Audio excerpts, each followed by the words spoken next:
ஆண்டவர் நமக்கு தந்த ஆசீர்வாதமான அந்த வேத வசனத்தை நாம் எல்லாரும் இணைந்து வாசிப்போம். 66ஆம் சங்கீதம் 20ஆம் வசனம்.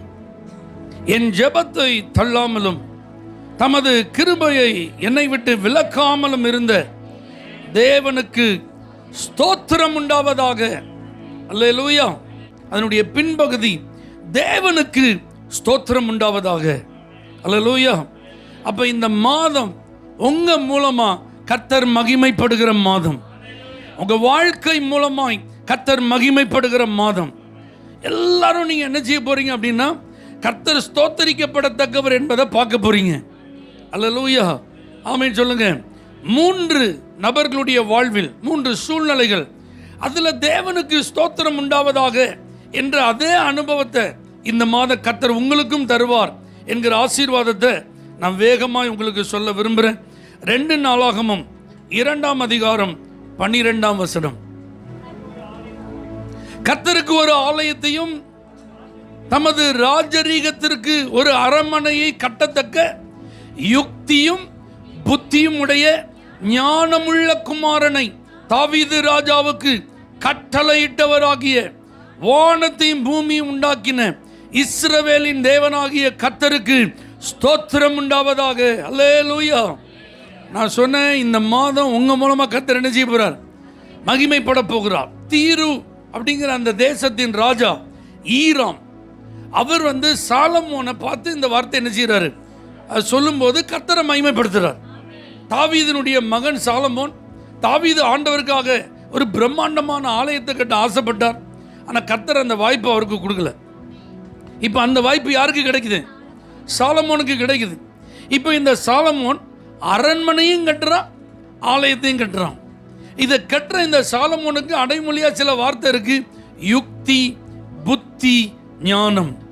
அல்லேலூயா. அதனால ஆண்டவருக்கு ஸ்தோத்திரம் அப்படின்னு அந்த ராஜா, இன்னொரு நாட்டு ராஜா, கர்த்தர் என்ன செய்யறாரு?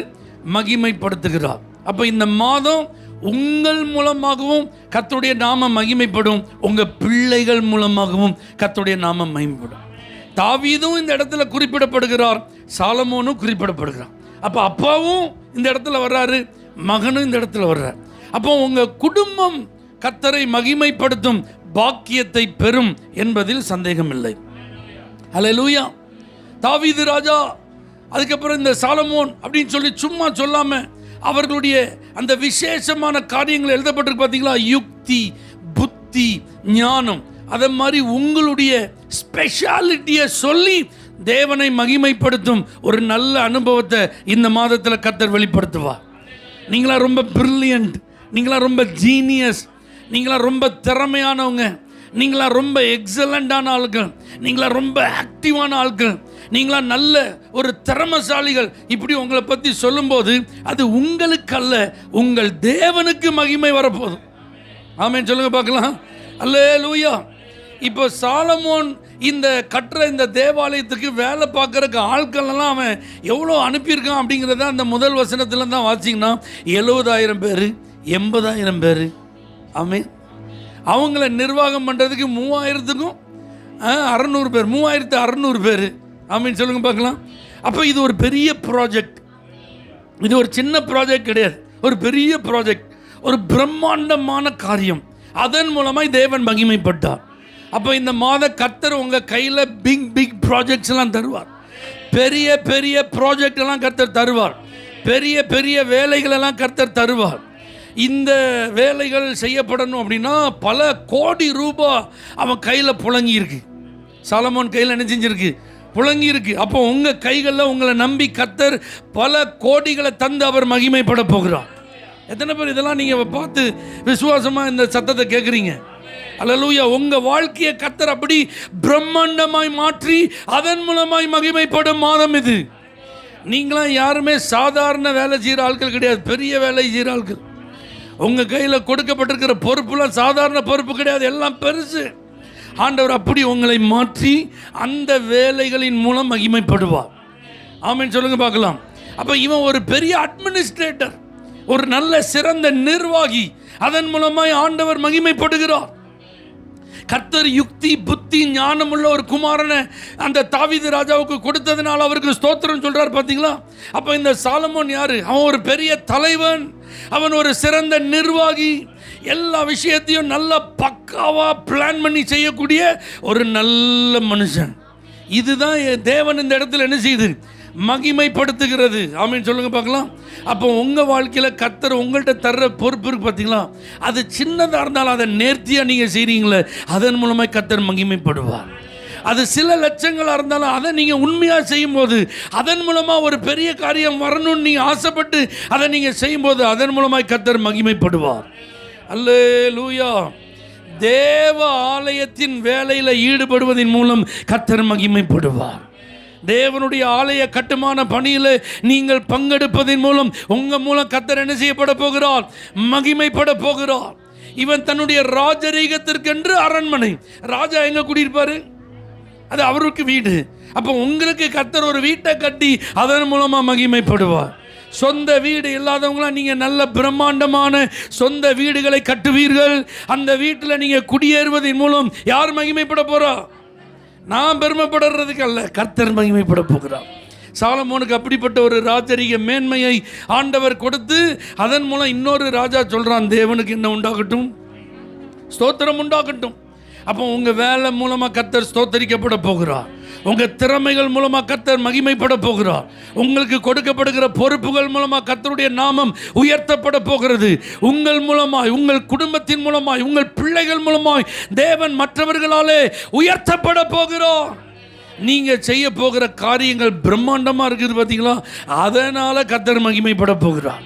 இப்படி ஒரு பெரிய வேலைக்கு உங்களை கர்த்தர் தேர்வு செய்திருக்கிறார் என்று மற்றவர்கள் பார்க்கும்போது தேவன் மகிமைப்பட போகிறார். இந்த ஸ்லாக்கியம், இந்த வாய்ப்பு எல்லாருக்கும் இல்லை, இவங்களுக்கு கிடைத்தது ஒரு பெரிய ஆசீர்வாதம் என்று அதன் மூலம் கர்த்தர் மகிமைப்பட போகிறார். அல்லேலூயா. அப்போ நீங்கள் உங்கள் வாழ்க்கையில் செய்ய போகிறதுனா எப்படி இருக்க போகுது? பெரிய ப்ராஜெக்டாக இருக்க போகுது, எல்லாம் சிறப்பான வேலையாக இருக்க போகுது. இதுவரைக்கும் நீங்கள் செஞ்சதை காட்டிலும் மேன்மையானதாக இருக்க போகிறது. கர்த்தர் அதன் மூலமாக என்ன செய்யப்பட போகிறார்? மகிமைப்பட போகிறார். விசுவாசிக்க முடியுதா? இன்னொரு வசனத்தை வாசிப்போம். நெகேமியா 9ஆம் அதிகாரம் 5ஆம் வசனம். நெகேமியா 9:5. பின்பு லேவியரான யெசுவா, கத்மியேல், பானி, ஆசப்னேயா, செரபியா, ஒதியா, செபனியா, பெத்ததியா என்பவர்களின் ஜனங்களை பார்த்து, நீங்கள் எழுந்திருந்து அநாதியாய் என்னென்றைக்கும் இருக்கிற உங்கள் தேவனாகிய கர்த்தரை ஸ்தோத்திரியுங்கள் என்று சொல்லி கர்த்தரை நோக்கி, எந்த ஸ்துதி ஸ்தோத்திரத்துக்கும் மேலான உம்முடைய மகிமையுள்ள நாமத்துக்கு ஸ்தோத்திரம் உண்டாவதாக. அல்லேலூயா. இப்போ இங்கே என்ன நடக்குன்னா, ஒரு மறுசீரமைப்பு நடக்கிறது, ஒரு மறுமலர்ச்சி உண்டாகிறது. 70 வருஷம் அடிமைத்தனத்திலிருந்து வந்த இஸ்ரவேலர்கள் சொந்த நாட்டில் குடியிருந்தாலும் சிறுமைப்படுத்தப்பட்ட நிலையில் இருந்தார்கள், நிந்திக்கப்பட்டார்கள், அவமதிக்கப்பட்டார்கள். அவர்களுடைய அலங்கம் இடிந்திருந்தது. அவர்களுடைய வீடுகள் பெரிய அளவில் என்ன செய்யப்படவில்லை, எடுப்பித்து கட்டப்படவில்லை. சுதந்திரம் அப்படிங்கிறது ஒன்று அவர்களுக்கு கிடைத்திருந்தாலும் அவர்கள் உண்மையான சுதந்திரவாளிகளாய் தேசத்தில் என்ன செய்யல, வாழவில்லை. அதுக்கு தான் கர்த்தர் எஸ்ராவை, நெகேமியாவை எழுப்பினார். அல்லேலூயா. அப்போ இவர்கள் அலங்கத்தெல்லாம் சீரமைத்தார்கள். எருசலேமின் அலங்கம் 52 நாள் என்ன செஞ்சுட்டு கட்டப்பட்டுட்டு. எஸ்ரா ஒரு தேறின வேதப்பாரகன். அவன் கர்த்தருடைய வேதத்தை தன்னுடைய இருதயத்தில் பதிச்சு வச்சிருந்தது மாத்திரமல்லாமல் பகுத்து போதிக்கிறவன். அப்போ இந்த போதனைகளை கேட்டப்ப இங்கே ஜனங்கள் எல்லாரையும் ஒருங்கிணைக்கும் போது தான் தெரியுது, இவர்கள் பேருக்கு இஸ்ரவேலர்களாக இருக்கிறாங்க, ஆனால் இப்போ ஒரிஜினாலிட்டியாக இல்லை, அங்கே கலந்து போய் கிடக்கு. அங்கே மற்றவர்கள்லாம் உள்ள என்ன செஞ்சிருக்காங்க, சேர்ந்து போய் இருக்கிறாங்க.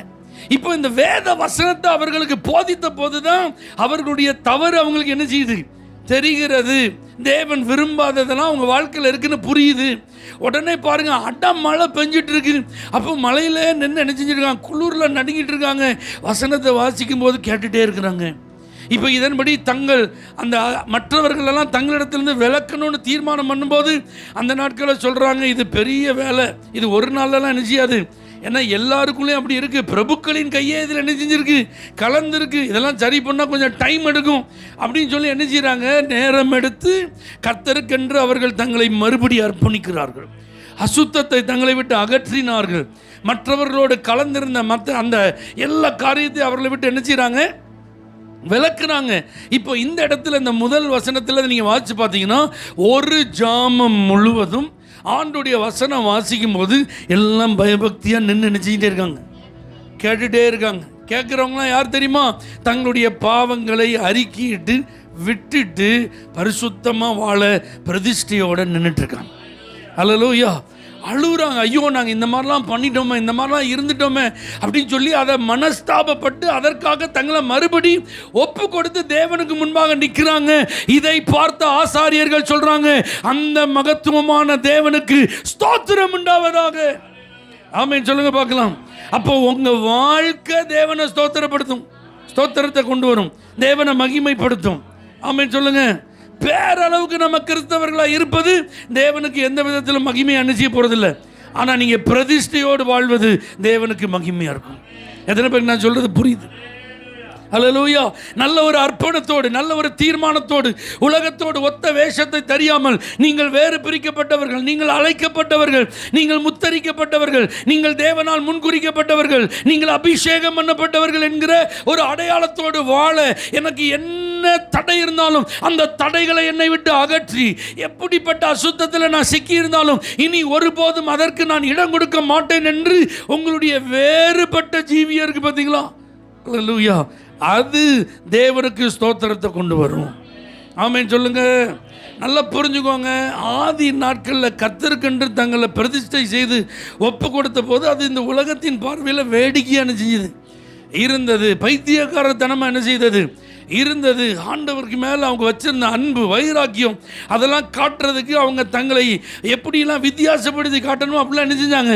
தங்களை வித்தியாசப்படுத்தி காட்டினார்கள். அப்போ அவங்களுக்கு அதனுடைய மேன்மை பெருசாக நினைச்சிக்கல தெரில. ஆனால் பின்னாடி வந்த தலைமுறைகள் புரிந்து கொண்டாங்க, அவங்க உண்மையிலே பரிசுத்தவான்கள். அல்லேலூயா. அவர்கள் உண்மையிலே தங்களுடைய ரட்சிப்பின் வஸ்திரம் கரைப்படாதபடிக்கு தங்களை காத்து கொண்டவர்கள். அல்லேலூயா. இந்த பொல்லாத உலகத்தில் வஞ்சிக்கப்பட்டு விடக்கூடாது என்பதற்காக எத்தனையோ தியாகங்களை செய்தவர்கள். அப்போ அதன் மூலம் அவருடைய வாழ்க்கை இன்னைக்கு யாரை மகிமைப்படுத்துது? அப்போ நல்லா புரிஞ்சுக்கோங்க தேவனுடைய பிள்ளைகளே, நீங்கள் செய்கிற ஒவ்வொரு அர்ப்பணமும் தேவனை மகிமைப்படுத்தும்.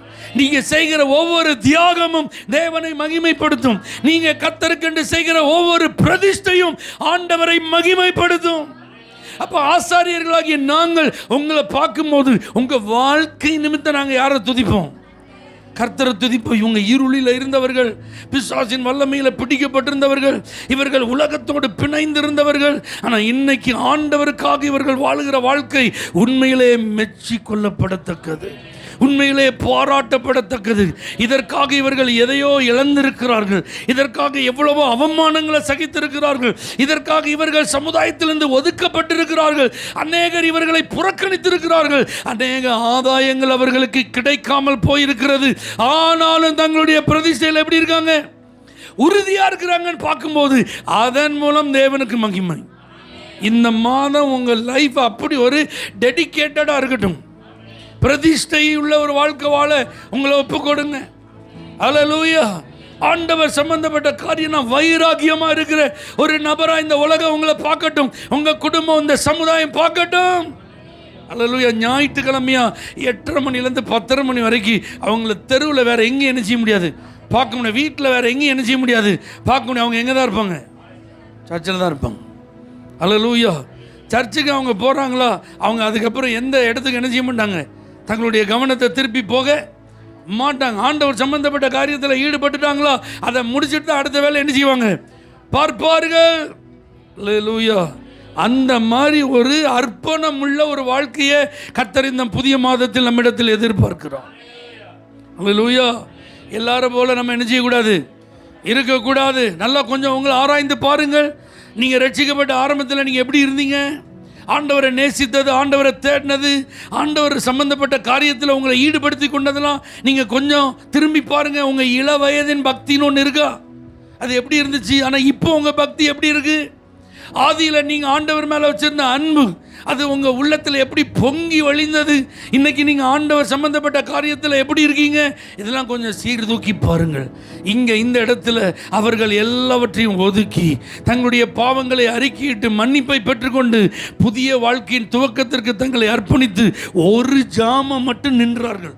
ஒரு ஜாமம் 3 மணி நேரம். அல்லேலூயா. ஒரே இடத்துல நிற்கணும். வசனம் வாசிக்கப்பட்டு கொண்டு இருக்கிறது. அந்த வார்த்தையை கேட்டுட்டு அப்படியே என்ன செய்கிறாங்க, நிற்கிறாங்க. அதான் கமிட்டட். அல்லேலூயா. நம்ம கமிட்டட்னு யூஸ் பண்ணுற வேர்டு வேறு அர்த்தத்தில் புரிந்து கொள்ளப்படுகிறது. இங்கே நம்ம ஒரே ஒரு ஆளுக்கு தான் கமிட்டட். யாருக்கு? கர்த்தருக்கு தான். அல்லேலூயா. வேற இளைஞர்களே இளைஞிகளே வேற யாருக்கும் என்ன செஞ்சிடக்கூடாது, கமிட்டட்னு ஆயிடக்கூடாது. ஒரு அல்லேலூயா சொல்லுங்க பார்க்கலாம். எல்லாத்தையும் சொல்ல வேண்டியது இருக்கு. ஆமென். வேற யாருக்கும் என்ன செஞ்சிடக்கூடாது, கமிட் ஆயிடக்கூடாது. ஆல்ரெடி கமிட்டட்ன்றணும். யாருக்கு? கர்த்தருக்கு. ஆமென் சொல்லுங்க. வாழ்க்கை இயேசு தந்த கிருபையான கிஃப்ட்டுங்க. இந்த வாழ்க்கையை வேஸ்ட் பண்ணிடாதீங்க. இந்த வாழ்க்கையை விருதவாக்கிறாதீங்க. இந்த வாழ்க்கையை சீர்குலைச்சிடாதீங்க. கர்த்தருக்குன்னு முழுசா என்ன செஞ்சிருங்க, ஒப்பு கொடுத்துருங்க. ஒரே ஒரு வாழ்க்கை தான். அதுக்கப்புறம்லாம் என்ன கிடையாது, வாய்ப்பே கிடையாது. ஒன்ஸ் கண்ணை மூடிட்டோன்னா முடிஞ்சுது. அதுக்கப்புறம் எனக்கு இன்னொரு வாய்ப்பை தாரும் ஆண்டவரே அப்படின்னு கேட்டாலும் என்ன நடக்காது. ஆமாம். அதனால் இப்போவே என்னென்ன வாய்ப்பை கர்த்தர் தந்திருக்கிறாரோ அந்த வாய்ப்பெல்லாம் பயன்படுத்தி அர்ப்பணத்தோடு என்ன செஞ்சிருங்க, நீங்கள் வாழ்ந்துருங்க. கர்த்தர் உங்களை ஆசீர்வதிப்பார். கடைசியாக ஒரு வசனம், தானியேல் 2ஆம் அதிகாரம் 20வது வசனம். தானியேல் 2:20. பின்பு தானியேல் சொன்னது, தேவனுடைய நாமத்துக்கு என்றென்றைக்கும் உள்ள சதா காலங்களிலும் ஸ்தோத்திரம் உண்டாவதாக. ஒரு அல்லேலூயா சொல்லுங்க பார்க்கலாம். உங்களுக்கு நல்லா தெரியும், பாபிலோனுக்கு சிறைபிடிக்கப்பட்டு போன ஒரு கூட்டத்தில் இருந்த ஒரு வாலிபன் தானியேல். அவனுடைய நண்பர்கள் ஒரு 3 பேர் இருந்தாங்க, ஷாத்ராக், மேஷாக், அபேத்நேகோ. இவங்களுக்கு 3 ஆண்டுகள் அந்த ராஜாவே பயிற்சி கொடுத்தான். ராஜாவின் போஜனத்தினால நாங்கள் எங்களை என்ன செய்ய மாட்டோம், தீட்டுப்படுத்த மாட்டோம்னு வைராக்கியமாக இருந்தாங்க.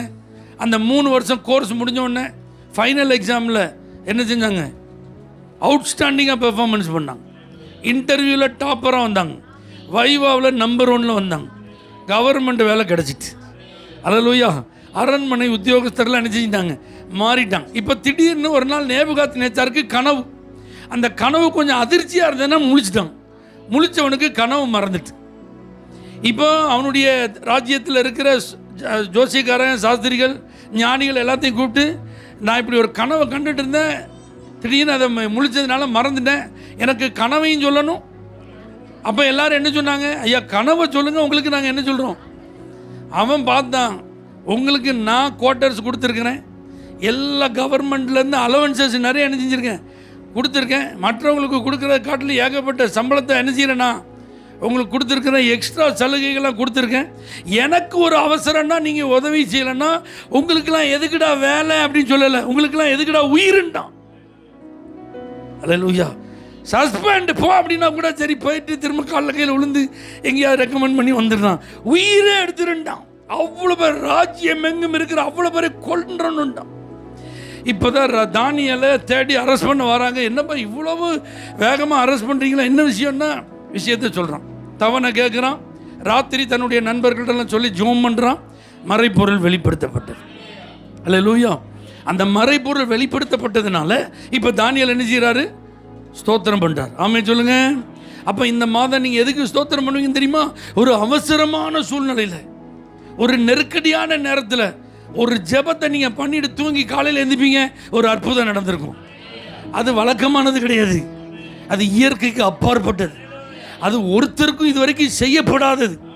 இப்படி கனவையும் சொல்லி கனவுக்கு அர்த்தத்தையும் எவனா சொல்லியிருக்கானா, எங்கே நடந்துடாதது அது நடந்தது பார்த்தீங்களா, அதனால தான் ஸ்தோத்திரம்.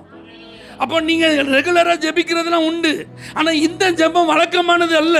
இது ஒரு நிர்பந்தமான நிலையில், இது ஒரு நெருக்கடியான சூழ்நிலையில். அப்போ அதுக்கு கர்த்தர் ஒரு வெளிப்பாடை தர்றார் பார்த்தீங்களா, அதுக்கு கர்த்தர் ஒரு மறைபொருளை உங்களுக்காக வெளிப்படுத்துகிறார் பார்த்தீங்களா. இதற்கு முன்பு செய்யப்படாத ஒரு காரியத்தை உங்களுக்கு ஆண்டவர் செய்கிறார்ல, அதன் மூலமாக கர்த்தரை நீங்கள் என்ன செய்வீங்க, ஸ்தோத்திரம் பண்ணுவீங்க, மகிமைப்படுத்துவீங்க. அல்லேலூயா. ஆமென் சொல்லுங்க. எக்ஸாமில் வந்த கேள்வி நமக்கு தெரியாது, ஆனால் அந்த கேள்விக்கு இப்போ பதில் என்ன செஞ்சாச்சு, எழுதியாச்சு. அது 5 மார்க் கொஸ்டின், 5 மார்க்கும் போட்டுட்டாங்க. எப்படி இருக்கும்? என்ன ஜோம் பண்ணிட்டு போயிருக்கேன், ஆண்டவரே ஒரு கொஸ்டின் கூட நான் என்ன செஞ்சிடக்கூடாது, விட்டுறக்கூடாது. ஒரு மார்க்கு கூட நான் என்ன செஞ்சிடக்கூடாது, குறைஞ்சிடக்கூடாது ஜோம் பண்ணியிருக்கோம். ஆனால் எத்தனையோ தடவை மார்க்கெல்லாம் குறைஞ்சிருக்கோம், எத்தனையோ கொஸ்டின்லாம் என்ன செஞ்சுருக்கோம், விட்டுருக்கோம். ஆனால் இப்போ இந்த நேரத்தில் இதை நினச்சிக்கூடாது. இது ஃபைனல் எக்ஸாம், இதில் விட்டுட்டு அவ்வளோதான். ஆனுவல் எக்ஸாம்னு வச்சுக்கோங்க. மற்ற மிட் டேர்மு, ஆஃப் இயர்லி, குவார்ட்டர்லியில் கூட இதில் விட்டு அதில் என்ன செஞ்சிடலாம். ஆனுவல் எக்ஸாமில் விட்டால் பார்க்க முடியுமா? அப்போ அந்த நேரத்தில் ஒரு கேள்விக்கு பதில் எழுதுகிறோம், அது நமக்கு தெரியாதது, ஆனால் ஃபுல் மார்க்கு. அப்படின்னா எப்படி இருக்கும்? நீங்கள் ஸ்தோத்திரம் சும்மா சொல்லுவீங்களா? ஆமாம், யாராவது ஸ்தோத்திரம் சொல்லுன்னு சொன்னதுக்கப்புறம் சொல்லுவீங்களா? கர்த்தருக்கு ஸ்தோத்திரையா. நான் வீட்டில் வந்து கொஸ்டினை செக் பண்ணி பார்த்தேன், 90 மார்க்கு அதிகம் நினச்சேன், 100. அல்லேலூயா. அப்படின்னா எவ்வளோ மகிழ்ச்சி. அந்த மறைப்பொருளை நீங்கள் புரிந்து கொள்ள முடியுமா? அந்த ரகசியத்தை உங்களால் வார்த்தையால் விவரிக்க முடியுமா? இதே மாதிரி ஒரு மறைப்பொருள் தான் அன்னைக்கு ராத்திரி தானியேலுக்கு வெளிப்பட்டது.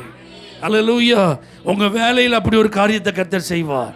உங்கள் பிஸ்னஸில் கர்த்தர் அப்படி ஒரு காரியத்தை செய்வார். உங்கள் ஃபேமிலியில் அப்படி ஒரு இயற்கைக்கு அப்பாற்பட்ட காரியத்தை கர்த்தர், உங்கள் புத்திக்கு எட்டாத ஒன்று, ஒரு சின்ன ஜெபத்தை ஒரு டைமில் எனக்கு கொஞ்சம் நேரம் கிடைச்சது, அதில் போய் நான் ஜெபம் பண்ணிட்டு வந்தேன் அப்படி நீங்கள் வந்திருப்பீங்க. இது 7 நாள் உபவாசம் பண்ணும்போது கூட கிடைச்சிருக்காது, 21 நாள் காத்திருந்த போது கூட நடந்திருக்காது, 40 நாள் தீர்மானத்தோடு இருந்தப்போ கூட நடந்திருக்காது. ஆனால் கொஞ்ச நேரம் ஒதுக்கி போய் ஒரு ஜெபம் பண்ணிட்டு வந்திருப்பீங்க பார்த்தீங்களா? அப்போ கர்த்தர் கொடுத்த அந்த பதில் உங்களை ஆச்சரியப்படுத்தினது நிமித்தம், அது உங்களுக்கு அவசியமாக இருந்தது நிமித்தம், அதனால உங்க உயிர் தப்புச்சு, உங்களுக்கு வேலை தப்புச்சு, உங்களுக்கு எதிர்காலம் கிடைச்சது, உங்களுக்கு நல்ல பேர் கிடைச்சது. இப்போ நீங்க மற்றவர்களை காட்டிலும் அடுத்த நிலையில் அறியப்படுகிறீர்கள். இப்போ நீங்க இன்னும் ப்ரமோஷனுக்கு தகுதி உள்ளவர்களா மாறுறீங்கன்னா நீங்க ஸ்தோத்திரத்தை நாங்கள் உங்கள்கிட்ட கேட்டா வாங்கணும். தோத்திரம் பண்ணுவோன்னு சொன்ன உடனே தோத்திரம். ஏன் ப்ரமோஷன் வந்துட்டு, அல்லேலூயா, இன்க்ரிமெண்ட் வந்துட்டு, புது ஆர்டர் வந்துட்டு, அப்படி இப்படின்னு எதெல்லாம் நான் கேட்காதது, நடக்காதது, எதிர்பார்க்காதது, ஆனால் என்னன்னு தெரியல, அது பாட்டு என்ன செஞ்சுட்டே இருக்கு அப்படின்னா ஒரு ஸ்தோத்திரம் வரும்ல. அந்த மாதிரி ஒரு ஸ்தோத்திரத்தை சொல்லி தேவனை மகிமைப்படுத்துகிற ஒரு மாதம் இது. ஆமென். அப்போ இந்த மாதம் கர்த்தர் நம்ம மூலமாக, நம்முடைய வாழ்க்கை மூலமாக, நமக்கு கிடைக்கிற ஒரு அற்புதத்தின் மூலமாக மகிமைப்பட போகிறார். அப்போ நாம் எப்படி இருக்கணும்? இந்த 66 பாருங்க, 18 அவர் சொல்றார், என் இருதயத்தில் அக்கிரம சிந்தை கொண்டிருந்தேன், ஆனால் ஆண்டவர் எனக்கு செவி கொடார். ஆமென். கிரமம் அப்படின்னா ஒழுங்கு, அக்கிரமம் அப்படின்னா ஒழுங்கீனம். அல்லேலூயா. சிந்தையில் கூட ஒழுங்கீனம் இருக்கக்கூடாது. ஆமென். என் இருதயத்தில் என்ன இருக்கக்கூடாது? தேவையில்லாத எந்த நினைவுகள், எண்ணங்கள், செயல்கள் எதுவும் இல்லாத ஒரு வாழ்க்கைக்கு நம்மை அர்ப்பணிப்போம். நம்முடைய வாழ்க்கையின் மூலம் தேவன் மகிமைப்படுவார். கண்களை மூடி ஆண்டவருடைய ஜெபம் பண்ணுவோம். ஆண்டவரே, எங்கள் இருதயத்தை ஆராய்ந்து பார்க்கிற தேவன் நீங்க, எங்கள் நினைவுகளின் தோற்றங்களையும் வகையறுக்கிற கர்த்தர் நீங்க. அக்கிரம சிந்தை எங்களுக்குள்ள வந்துடக்கூடாது, தேவையில்லாத தவறான எண்ணங்கள் எங்களுக்குள்ள வந்துடக்கூடாது, வீணான காரியங்களை நாங்கள் யோசிக்க கூடாது. ஆண்டவரே, எங்கள் ஜெபங்களுக்கு பதில் கிடைப்பதற்கும் உம்முடைய திருநாமம் அதன் மூலமாய் மகிமைப்படுவதற்கும் நாங்களே ஒரு தடையா இருந்துடக்கூடாது. ஆண்டவரே, எங்க வாழ்க்கை மூலமா ஆண்டவரே உங்க நாம மகிமைப்படணும். எங்க பிரதிஷ்டையின் மூலமா, எங்க அர்ப்பணிப்பின் மூலமா உங்க நாம மகிமைப்படணும். எங்களுக்கு நீங்க செய்கிற ஒரு அற்புதத்தின் மூலமா உங்க நாம மகிமைப்படணும். அதற்கு எங்களை தகுதியுள்ளவர்களாய் மாற்ற எங்களை ஒப்பு கொடுக்கிற ஆண்டவரே, ஹல்லேலூயா. எங்கள் மூலமா, எங்களுடைய வாழ்க்கை மூலமா, எங்களுக்கு நீங்க செய்கிற அற்புதங்களின் மூலமா இந்த மாதம் உங்க நாமம் உயர்த்தப்பட போகிறதற்காக நன்றி செலுத்துகிறோம். இயேசுவின் நாமத்தில் பிதாவே, ஆமென். For prayer contact, Pastor J. Kumar, El Shaddai Ministries, 9500252586, Surandai.